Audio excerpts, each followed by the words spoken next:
down the line in left field. Fair ball and bouncing into the corner. Marshall comes in to score. Amalfitano waving Shelby in. He scores on a 2-run double by Dempsey. 2-0 Dodgers. So Rick Dempsey catching today because of the lefty Fernandez on the mound, sending Sosa to the bench. Delivers here in the 4th. And the Dodgers again take the lead in the game as they've done in each game in this series. A great example of looking for a pitch and getting it. High fastball, and he just crushes this ball. It's just a matter of it staying fair. And it's fair by about a foot. Yeah, you can stand there and root for it because you know you're going to get to second base, and that's what he did. Then the Mets would be living off that energy.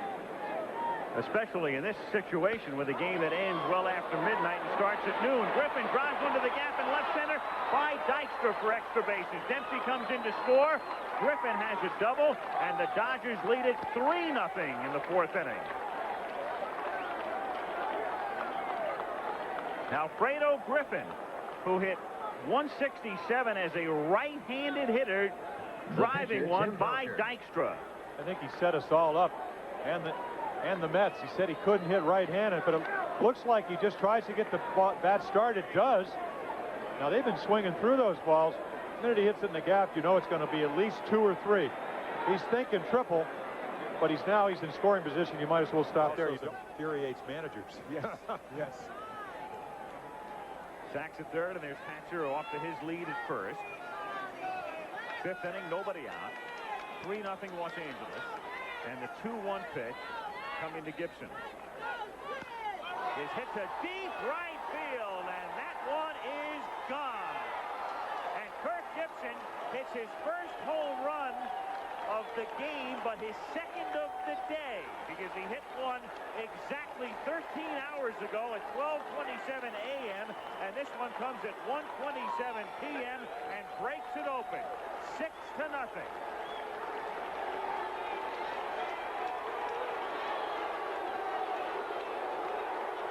I'll tell you, you better watch shaking hands with Gibson right now. You'd get injured. Can't get injured doing that, though, hugging people.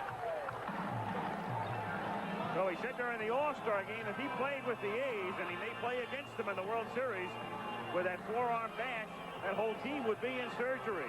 Fernandez gone, Leach coming in. We'll be back. Backs will give you short passes. They don't want the bomb, and that's the same case with Belcher right here. Prevent defense is the word I was seeking.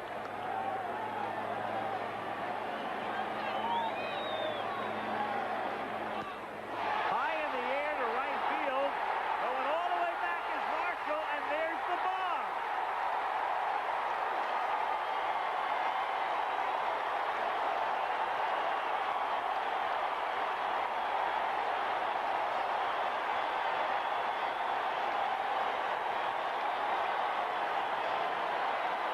And 11 defensive backs couldn't have kept that one in the park.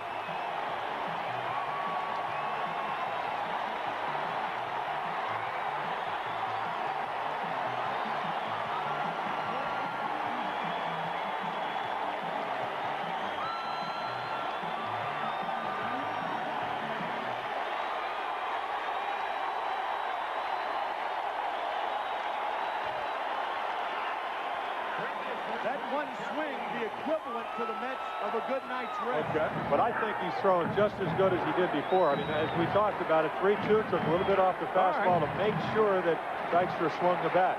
As it turned out, it was a bad result. He may be throwing as well as he did before, but Hernandez and Strawberry 0 for 6 between them. And that's grounded into right field for a base hit. Dykstra waved around third, comes in to score. Throw comes in behind the runner, and he has to dive back into the bag at first. 6-4.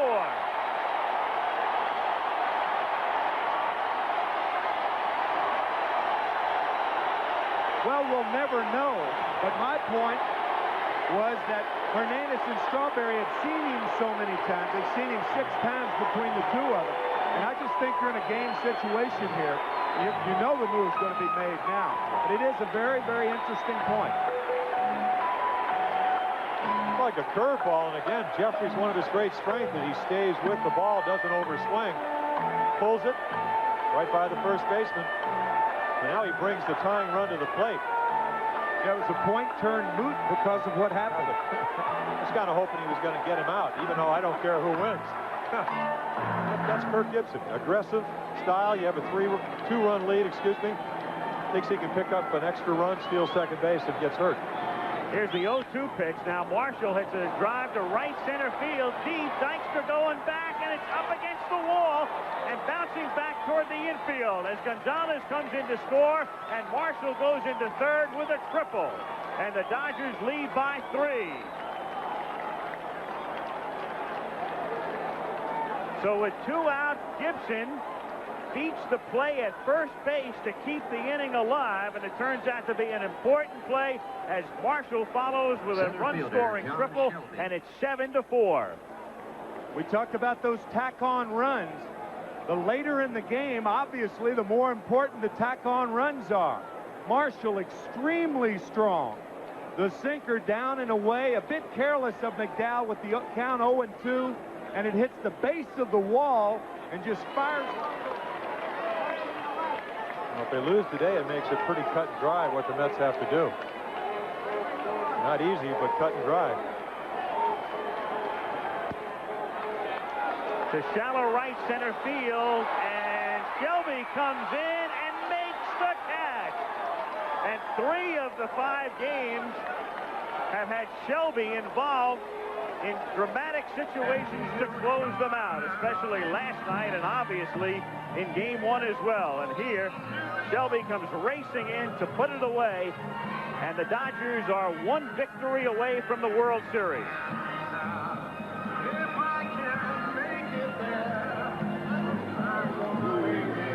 So Tommy Lasorda in conference here with Harry Wendelstedt. Brian Holton, one of the unsung heroes this season, comes out of the bullpen to close out the Mets. And the Dodgers score early and often and hold off the Mets and win it by a score of 7-4.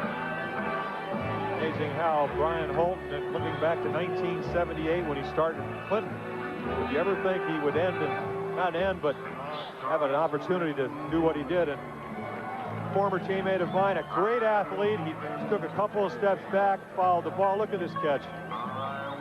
Looks like it's game 1. Made it today, though. Just a terrific play, a good play last night to end the game on the little dumper by Kevin McReynolds into center field. And the guy who gets the game-winning hit in today's game, Rick Dempsey. A 2-run double back in the 3rd inning. Make that the 4th inning. 7-4, the Dodgers win it. Lead in the series 3 games to 2. John Shelby racing in to corral a fly ball off the bat of Mazzilli. Sachs and Marshall join in the celebration. And the Dodgers head west, leading 3 games to 2 in the series. We're going to get a word in just a moment as we wire Tom Lasorda for sound, and it was a most happy Columbus Day for one of America's most famous pasta lovers, Tommy Lasorda.